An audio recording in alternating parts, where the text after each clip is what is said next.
Thank you. The gentleman yields back. The chair will now recognize himself.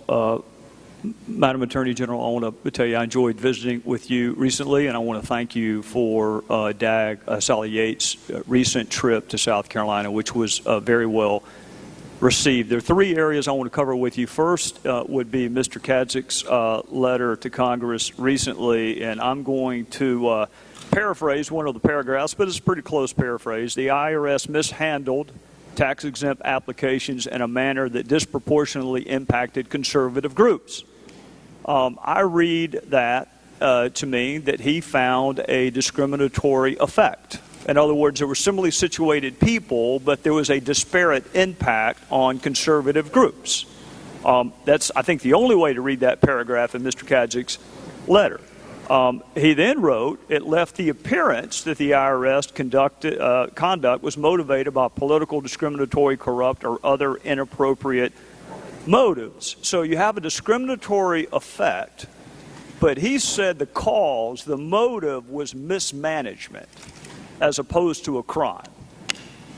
And then that got me thinking, if my sheriff stopped only red cars for speeding, at what point is it not mismanagement, but it actually is circumstantial evidence of intent?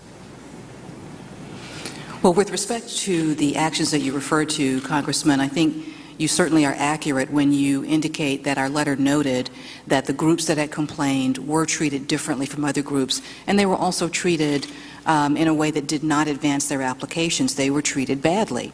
So one can understand their concerns and the issues that they raised. With respect to the investigation, as we outline in our letter, under the relevant statutes that we were reviewing, we needed to find evidence of criminal intent. That intent was not there. With respect to the example that you raise, certainly there are certain statutes that take into effect a discriminatory impact. But again, even in our civil rights laws, if one had a discriminatory impact, you would not necessarily be able to prove a discriminatory intent. It's really hard to prove intent, really hard, which is why usually you use circumstantial evidence. And if female voters were required to show 2 forms of ID, but male voters were only required to show 1, how many voters would have to pass through the prompter before you would say that's circumstantial evidence of an intent to discriminate? Never do you have direct evidence of intent. It's really hard to prove intent, which is why we typically use circumstantial evidence. And I noted in Mr. Kadzik's letter, he didn't say there was insufficient evidence. He said there was no evidence. Now, would you agree with me that there's a very big difference between saying insufficient evidence and absolutely no evidence, which is what he wrote. He found no evidence of any intent to discriminate, despite the fact that there's a discriminatory effect. Well, I think the letter does speak for itself in that regard. What I would say is that, Congressman, as a general matter in how we handle our criminal investigations, we do look for evidence of intent, and it comes in a number of ways, some circumstantial, some direct. Every case is different. In every investigation, as in this investigation, we gather all the evidence, we gather all the facts, and we apply the law to those facts, and let that determine the answer. I'm with you, Madam Attorney General, but you concede a discriminatory effect. So that's half of what you have to prove, and it's already there. You concede that. And we've got emails from Ms. Lerner that we need a plan, but we have to be cautious that it's not per se a political project. I think a jury would find that to be an interesting email. She worried mightily that a Republican control of the Senate might be tantamount to a Republican president, and she wasn't thrilled about that. That would be circumstantial evidence of a political motivation. She referred to the Tea Party as very dangerous. I mean, how many pieces of circumstantial evidence, keeping in mind the author of the letter didn't say insufficient. I could have lived with it if you'd said, look, our prosecutors just couldn't make the case. It's a close call, it's a jump ball, we couldn't make the case. That's not what he said. He said there's no evidence. I just cited 3 emails that I think would be evidence of some intent. Don't you think? Well, Congressman, as I said, I think the letter in its full entirety speaks for itself and does outline not only all of the issues that you raised, but the host of other things that were reviewed and looked at in the course of the investigation, and does explain the conclusions to which the department came. With respect to the referral, the issue was whether or not there was evidence of a criminal intent. That is to say, did one act on certain views?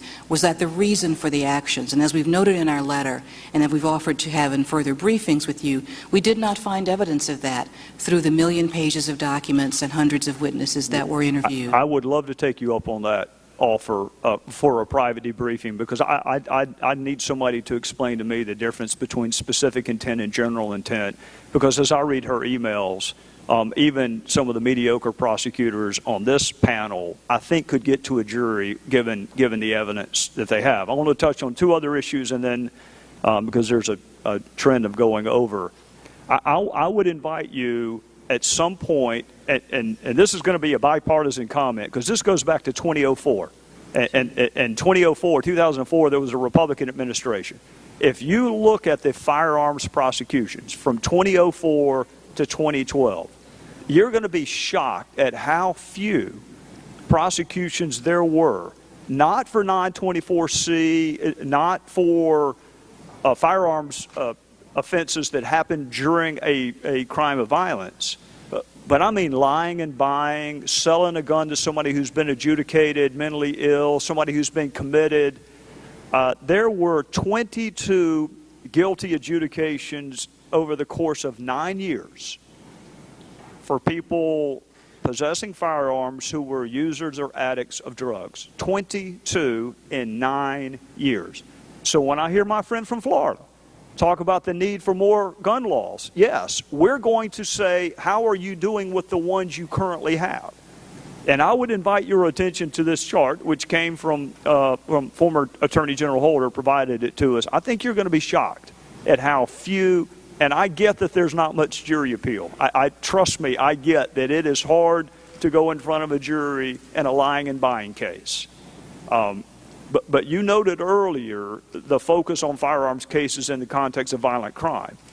And I think we would all agree the objective is to prevent the violent crime, not to do a really good job prosecuting it afterward, but to keep it from happening in the first place, which is why I would invite your attention to this. My last point is simply this.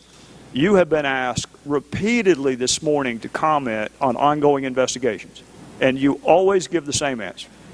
And it's the exact same answer that Marino gave me in the back, who's a former U.S. attorney, and it's the exact same answer Mr. Radcliffe gave me in the back, who's a former U.S. attorney, which is you can neither confirm nor deny the existence of an ongoing investigation, and if we happen to know about one, you're not going to comment on it. That's exactly what you should say. I'm just wondering why the president didn't get that memo.